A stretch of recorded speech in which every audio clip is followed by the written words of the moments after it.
मेरे एक परिचित हैं प्रोफेसर धर्मपाल। वो 40 साल तक यूरोप में रहे। मैंने एक बार उनको एक चिट्ठी लिखी। मैंने कहा, सर मैं ये जानना चाहता हूँ कि पलासी के युद्ध में अंग्रेजों के पास कितने सिपाही थे। तो उन्होंने कहा, देखो राजीव, अगर तुमको ये जानना है तो बहुत कुछ जानना पड़ेगा और तुम तैयार हो जानने के लिए। तो मैंने कहा, मैं सब जानना चाहता हूँ। मैं इतिहास का विद्यार्थी नहीं हूँ, लेकिन इतिहास को समझना चाहता हूँ कि ऐसी कौन सी खास बात थी जो हम अंग्रेजों के गुलाम हो गए। इतना बड़ा देश, 34 करोड़ की आबादी वाला देश, 50,000 अंग्रेजों का गुलाम कैसे हो गया, जानना जरूरी है। तो पलासी के युद्ध से वो समझ में आया। उन्होंने कुछ दस्तावेज मुझे भेजे फोटोकॉपी करा के, और मेरे पास अभी भी हैं। उन दस्तावेजों को जब मैंने पढ़ा तो मुझे पता चला कि पलासी के युद्ध में अंग्रेजों के पास 300 सिपाही थे और सिराजुद्दौला के पास 18,000 सिपाही थे। अब किसी भी विद्यार्थी से, बच्चे से या सामान्य बुद्धि के आदमी से आप पूछो कि एक बाजू में 300 सिपाही हैं और दूसरे बाजू में 18,000 सिपाही, तो कौन जीतेगा? 18,000 सिपाही जिनके पास होंगे वो जीतेगा, सभी का यही जवाब होगा। लेकिन जीता कौन? जिनके पास मात्र 300 सिपाही थे वो जीत गए, और जिनके पास 18,000 सिपाही थे वो हार गए। और हिंदुस्तान के, भारतवर्ष के एक एक सिपाही के बारे में अंग्रेजों के पार्लियामेंट में ये कहा जाता था कि भारतवर्ष का एक सिपाही अंग्रेजों के 5 सिपाहियों को मारने के लिए काफी है। इतना ताकतवर था भारत का सिपाही। तो इतने ताकतवर 18,000 सिपाही अंग्रेजों के कमजोर 300 सिपाहियों से कैसे हारे? ये बिल्कुल गंभीरता से समझने की जरूरत है। और उन दस्तावेजों को देखने के बाद मुझे पता चला कि हम कैसे हारे। अंग्रेजों की तरफ से जो लड़ने आया था उसका नाम था रॉबर्ट क्लाइव। वो अंग्रेजी सेना का सेनापति था। और भारतवर्ष की तरफ से जो लड़ रहा था सिराजुद्दौला, उसका भी एक सेनापति था, उसका नाम था मीर जाफर। तो हुआ क्या, रॉबर्ट क्लाइव ये जानता था कि अगर भारतीय सिपाहियों के सामने हम लड़ेंगे तो हम 300 लोग हैं, मारे जाएंगे, 2 घंटे भी युद्ध नहीं चलेगा। और क्लाइव ने इस बात को कई बार ब्रिटिश पार्लियामेंट को चिट्ठी में लिखकर कहा था। क्लाइव की 2 चिट्ठियां हैं उन दस्तावेजों में। एक चिट्ठी में क्लाइव ने लिखा कि हम सिर्फ 300 सिपाही हैं और सिराजुद्दौला के पास 18,000 सिपाही हैं, हम युद्ध जीत नहीं सकते हैं। अगर ब्रिटिश पार्लियामेंट ये चाहती है कि हम पलासी का युद्ध जीतें तो जरूरी है कि हमारे पास और सिपाही भेजे जाएं। उस चिट्ठी के जवाब में क्लाइव को ब्रिटिश पार्लियामेंट की एक चिट्ठी मिली थी और वो बहुत मजेदार है, उसको समझना चाहिए। उस चिट्ठी में ब्रिटिश पार्लियामेंट के लोगों ने ये लिखा कि हमारे पास इससे ज्यादा सिपाही है ही नहीं। क्यों नहीं है? क्योंकि 1757 में जब पलासी का युद्ध शुरू होने वाला था, उसी समय अंग्रेजी सिपाही फ्रांस में नेपोलियन बोनापार्ट के खिलाफ लड़ाई लड़ रहे थे। और नेपोलियन बोनापार्ट क्या था? अंग्रेजों को मार मार के फ्रांस से भगा रहा था। तो पूरी की पूरी अंग्रेजी ताकत और सेना नेपोलियन बोनापार्ट के खिलाफ फ्रांस में लड़ती थी, इसीलिए वो ज्यादा सिपाही दे नहीं सकते थे। तो उन्होंने अपने पार्लियामेंट में कहा कि हम इससे ज्यादा सिपाही आपको नहीं दे सकते। जो 300 सिपाही हैं उन्हीं से आपको पलासी का युद्ध जीतना होगा। रॉबर्ट क्लाइव ने अपने 2 जासूस लगाए। उसने कहा, देखो युद्ध लड़ेंगे तो मारे जाएंगे, अब आप एक काम करो। उसने जासूसों से कहा कि जाओ और सिराजुद्दौला की आर्मी में पता लगाओ कि कोई ऐसा आदमी है जिसको रिश्वत दी जा सके। रिश्वत के लालच में जो अपने देश से गद्दारी करने को तैयार हो, ऐसा आदमी तलाश करो। उसके 2 जासूसों ने बराबर सिराजुद्दौला की आर्मी में पता लगाया कि हाँ, एक आदमी है जिसका नाम है मीर जाफर। अगर आप उसको रिश्वत दे दो तो वो हिंदुस्तान को बेच डालेगा, इतना लालची आदमी है। और अगर आप उसको कुर्सी का लालच दे दो तब तो वो हिंदुस्तान की 7 पुश्तों को बेच देगा। मीर जाफर क्या था? मीर जाफर ऐसा आदमी था जो रात दिन एक ही सपना देखता था कि एक ना एक दिन मुझे बंगाल का नवाब बनना है। ये लालच उस समय मीर जाफर के मन में सबसे ज्यादा प्रबल था और इस लालच को रॉबर्ट क्लाइव ने बराबर भांप लिया।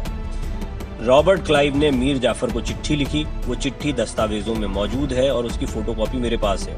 उसने चिट्ठी में 2 ही बातें लिखी। देखो मीर जाफर, अगर तुम अंग्रेजों के साथ दोस्ती करोगे और ईस्ट इंडिया कंपनी के साथ समझौता करोगे तो हम तुमको युद्ध जीतने के बाद बंगाल का नवाब बनाएंगे। और दूसरी बात कि जब आप बंगाल के नवाब हो जाओगे तो सारी की सारी संपत्ति आपकी हो जाएगी। इस संपत्ति में से 5% हमको दे देना, बाकी तुम जितना लूटना चाहो लूट लो। मीर जाफर चूंकि रात दिन यही सपना देखता था कि किसी तरह कुर्सी मिल जाए और किसी तरह पैसा मिल जाए, तुरंत उसने वापस रॉबर्ट क्लाइव को चिट्ठी लिखी और उसने कहा कि मुझे आपकी दोनों बातें मंजूर है, बताइए करना क्या है। तो आखिरी चिट्ठी लिखी रॉबर्ट क्लाइव ने मीर जाफर को कि आपको सिर्फ इतना करना है कि युद्ध जिस दिन शुरू होगा उस दिन आप अपने 18,000 सिपाहियों को कहिए कि वो मेरे सामने सरेंडर कर दें बिना लड़े। मीर जाफर ने कहा कि आप अपनी बात पे कायम रहेंगे, मुझे नवाब बनाना है आपको। तो रॉबर्ट ने कहा कि बराबर हम अपनी बात पे कायम हैं, आपको हम बंगाल का नवाब बना देंगे। मीर जाफर ने कहा, ऐसा ही होगा। इतिहास की जानकारी के अनुसार 23 जून 1757 को युद्ध शुरू होने के 40 मिनट के अंदर भारतवर्ष के 18,000 सिपाहियों ने मीर जाफर के कहने पर अंग्रेजों के 300 सिपाहियों के सामने सरेंडर कर दिया। रॉबर्ट क्लाइव ने क्या किया? अपने 300 सिपाहियों की मदद से हिंदुस्तान के 18,000 सिपाहियों को बंदी बनाया और कलकत्ता में एक जगह है जिसका नाम है फोर्ट विलियम, आज भी है, कभी आप जाइए उसको देखने। उस फोर्ट विलियम में 18,000 सिपाहियों को बंदी बनाकर ले जाया गया। 10 दिन तक उसने भारतीय सिपाहियों को भूखा रखा और 11वें दिन सबकी हत्या करवाई और उस हत्या कराने में मीर जाफर रॉबर्ट क्लाइव के साथ शामिल था। उसके बाद रॉबर्ट क्लाइव ने क्या किया? उसने बंगाल के नवाब सिराजुद्दौला की हत्या कराई मुर्शिदाबाद में, क्योंकि उस जमाने में बंगाल की राजधानी मुर्शिदाबाद होती थी, कलकत्ता नहीं। सिराजुद्दौला की हत्या कराने में रॉबर्ट क्लाइव और मीर जाफर दोनों शामिल थे और नतीजा क्या हुआ? बंगाल का नवाब सिराजुद्दौला मारा गया। ईस्ट इंडिया कंपनी को भगाने का सपना देखता था उस देश में, वो मारा गया।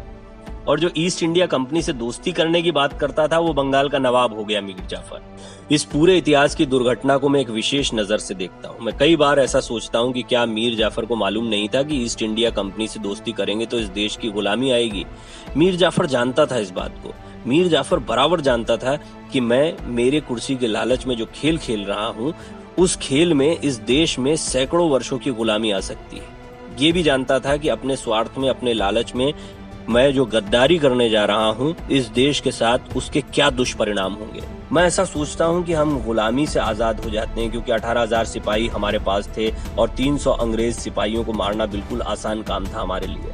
हम 1757 में ही अंग्रेजों की गुलामी से आजाद हो जाते, एक बात।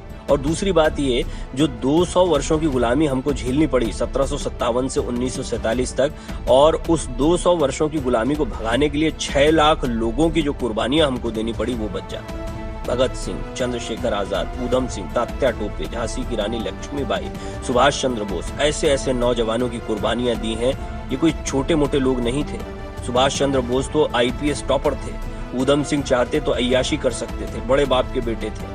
भगत सिंह और चंद्रशेखर की भी यही हैसियत थी, चाहते तो जिंदगी की जवानी की रंगरलियां मनाते और अपनी नौजवानी को ऐसे फंदे में नहीं फंसाते। ये सारे वो नौजवान थे जिनका खून इस देश के लिए बहुत महत्वपूर्ण था। 6 लाख ऐसे नौजवानों की कुर्बानियां जो हमने दी वो नहीं देनी पड़ती, और अंग्रेजों की जो यातनाएं सही, जो अपमान हमने बर्दाश्त किया, वो नहीं करना पड़ता अगर एक आदमी नहीं होता, मीर जाफर। लेकिन चूंकि मीर जाफर था, मीर जाफर का लालच था कुर्सी का और पैसे का, उस लालच ने इस देश को 200 वर्षों के लिए गुलाम बना दिया। मैं आपसे यही कहना चाहता हूं कि 1757 में तो एक मीर जाफर था, आज हिंदुस्तान में हजारों मीर जाफर हैं जो देश को वैसे ही गुलाम बनाने में लगे हुए हैं जैसे मीर जाफर ने बनाया था। मीर जाफर ने क्या किया था? विदेशी कंपनियों से समझौता किया था, और विदेशी कंपनियों से समझौता करने के चक्कर में उसे कुर्सी मिली थी और पैसा मिला था। वेब दर्शन का कंटेंट आपको पसंद आता है? इसी तरह अपना प्यार और स्नेह देते रहें। चैनल को शेयर, सब्सक्राइब और वीडियो को लाइक करना न भूलें।